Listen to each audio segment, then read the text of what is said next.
సామెతల గ్రంథం 17:22 సంతోషము గల మనస్సు ఆరోగ్య కారణము, నలిగిన మనస్సు ఎముకలను ఏం చేస్తుందట? ఎండిపోజేస్తాయి. నలిగిన మనస్సు. డిప్రెషన్లోకి వెళ్ళిన వాళ్ళు శారీరకంగా కూడా ఆరోగ్యాన్ని పోగొట్టేసుకుంటారనే విషయం తెలుసా మీకు? అది ఈ మధ్యన వైద్యులు ధృవీకరిస్తే బైబిల్లో ఎప్పుడు రాసింది ఈ మాట? మనస్సు నలిగిపోతే శరీరం కూడా ఏమైపోతుందట? ఎండిపోతుంది. ఎముకలను ఎండిపోజేస్తుందట నలిగిపోయిన మనస్సు. కానీ సంతోషము గల మనస్సు ఆరోగ్య కారణము.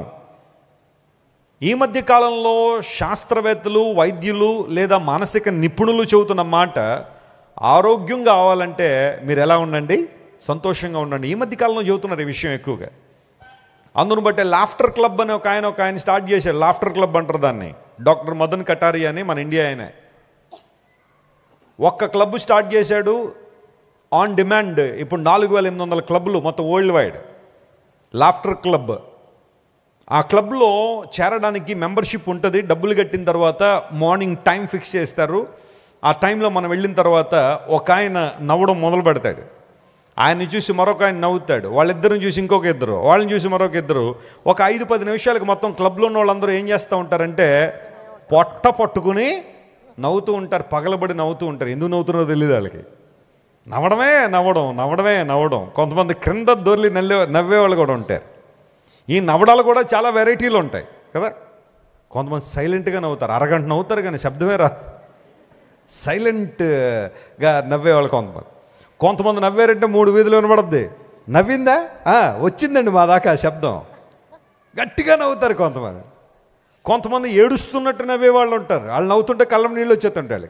వీళ్ళు ఏడ్చుచున్నారా నవ్వుచున్నారా అనే సందేహం మనకు కలగకు మానదు. ఎందుకంటే వాళ్ళు నవ్వు ఏడుపులాగా ఉండదు కొంతమందికి. రకరకాల చిత్రమైన శబ్దాలు చేసేవాళ్ళు కొంతమంది విచిత్రమైన నవ్వు ఉంటుందండోయ్. ఏదన్నా ఒక జోక్ వేయగానే 5 నిమిషాల తర్వాత స్టార్ట్ చేస్తారు వాళ్ళు నవ్వు. అంటే అప్పటికి ప్రాసెస్ చేసుకుంటారో ఏంటో, అప్పటికి అర్థం అవుద్దు అనుకుంటుంది. అప్పుడు మొదలు పెడతారు. అప్పటికి అందరూ నవ్వేసి కాముగా ఉంటే వాళ్ళు ఆ టైంలో వాళ్ళు ఎంజాయ్ చేస్తూ ఉంటారు వాళ్ళు. ఇలాంటి నవ్వులు చాలా ఉన్నాయి. అయితే బైబిల్ సెలవిస్తూ ఉంది, కేవలం వెకిలి నవ్వులు నవ్వమని కాదు బైబిల్ చెబుతుంది. వెకిలి నవ్వు ద్వారా చాలా ఇబ్బందులు ఉంటాయి. నవ్వమన్నారు కదా అని చెప్పి వెకిలి నవ్వులు నవ్వద్దు. సంతోషం గల మనస్సు, జాయ్ ఇన్ ద హార్ట్, ఎముకలకు ఆరోగ్యాన్ని ఇస్తుంది, దేహానికి ఆరోగ్యాన్ని ఇస్తుంది. విచారము నిన్ను కృంగదీస్తుంది. శ్రమలు నిన్ను కృంగదీస్తున్నప్పుడు ప్రభువులో ఆనందించడం నేర్చుకో. ప్రభువారు అన్నారు, శిష్యులు ఆయన దగ్గరికి వచ్చి, ప్రభువా దయ్యములు మాకు లోబడుతున్నాయి, నీ నామం పేరిట అద్భుతాలు చేస్తున్నావు అంటే ప్రభు అన్నారు, మీ పేర్లు జీవగ్రంథమందు రాయబడి ఉన్నామని మీరు ఏం చేయండి? సంతోషం. That's the ultimate Joy. అదే నిజమైన ఆనందం. నీ పేరు జీవగ్రంథంలో రాయబడి ఉన్నదని, దేవుడు నీ పట్ల ప్రణాళిక కలిగి ఉన్నారని, తన చిత్తాన్ని నీ జీవితంలో నెరవేర్చిన దేవుడు ఎప్పుడు సంసిద్ధుడు. నీ జీవితాన్ని ఆయన చేతిలో పెట్టినప్పుడు గాఢాంధకారపు లోయలో వచ్చిన దేవుడు నీకు తోడుగా ఉండి నడిపించే దేవుడని, చిరకాలమును దేవుని మందిరంలో నివాసం చేసే వ్యక్తి అని, కృపాక్షేమములు దేవుణ్ణి వెంట పంపిస్తాడని విశ్వాసంతోనే ఉన్నప్పుడు ఆత్మలో నువ్వేం చేస్తావు? ఆనందిస్తావు, సంతోషిస్తావు. సంతోషము గల మనస్సు ఆరోగ్య కారణము. బైబిల్ చెప్పిన మాట ఇది. అందును బట్టి అనవసరమైన విచారాలు, అనవసరమైన దుఃఖాల దగ్గరికి రానివ్వకండి. దేవుని సన్నిధిలో సంతోషించడం నేర్చుకుందాం. వాక్యం చదవడంలో, ప్రార్థన చేయడంలో. పౌలు మహాశయుడు అందుకని అంటాడు రోమపత్రిక రాస్తూ 12వ అధ్యాయంలో, సంతోషించే వారితో కూడా మీరు ఏం చేయండి? సంతోషించండి. ఏడ్చే వారితో కూడా ఏడవండి. That's a wonderful thing. సంతోషించే వారితో కూడా ఏం చేయాలా? ప్రతి దానికి ఏముంది చెప్పండి? ఒక సమయం ఉంది. ఆధ్యాత్మికమైన ఆనందం, ఆధ్యాత్మికమైన సంతోషం ప్రభువులో మనం కలిగి ఉన్నప్పుడు ఎంత ఆనందాన్ని, సంతోషం మనం పొందుతాం. ఓ పాస్టర్ గారు అమ్మాయిని చర్చిలో పాట పాడమన్నారు, చిన్నమ్మాయి. చాలామంది వచ్చారు. మేబీ ఒక అకేషన్ అనుకోండి, లేకపోతే ఒక స్పెషల్ మీటింగ్, చాలామంది వచ్చారు. ఆయనేమో వాళ్ళ అమ్మాయితో పాట పాడించాలని. ఆ అమ్మాయి ఏమో టెన్షన్ పడుతుంది ప్రజలను చూడగానే. కొంతమందికి స్టేజ్ ఫియర్ ఉంటుంది. వచ్చింది, పైకి రాగానే మైక్ పట్టుకుంది. పాడు అన్నాడు వాళ్ళ నాన్నగారు. వెంటనే మైక్ తీసుకుని సంతోషం పొంగిందని ఏడుస్తూ పాడుతున్నామే. ఏ పాట అది? సంతోషం పొంగింది, సంతోషం పొంగింది, సంతోషం పొంగింది, యేసు నన్ను రక్షించిన నాటి నుండి నేటి వరకు సంతోషం పొంగుచున్నది.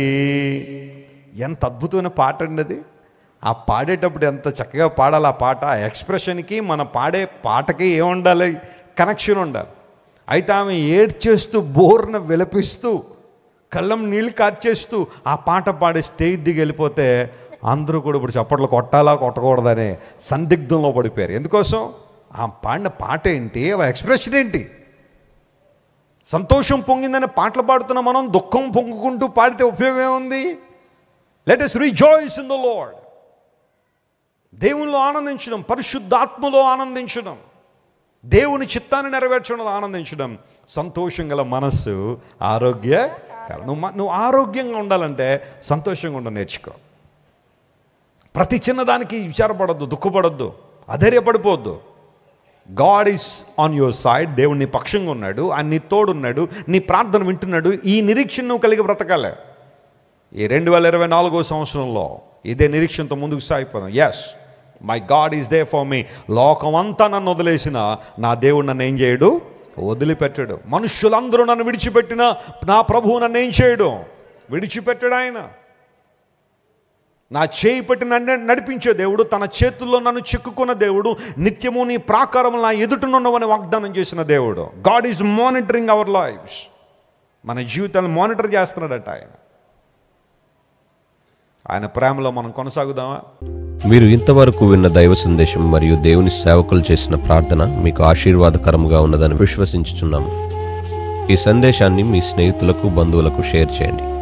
మీకు ఏదైనా ప్రార్థన అవసరత ఉన్నచో మా ఫోన్ నంబర్లకు కాల్ చేయండి. దేవుడు మిమ్మల్ని ప్రేరేపిస్తే విశ్వాసంతో సాగుచున్న ఈ పరిచర్యను ప్రోత్సహించండి.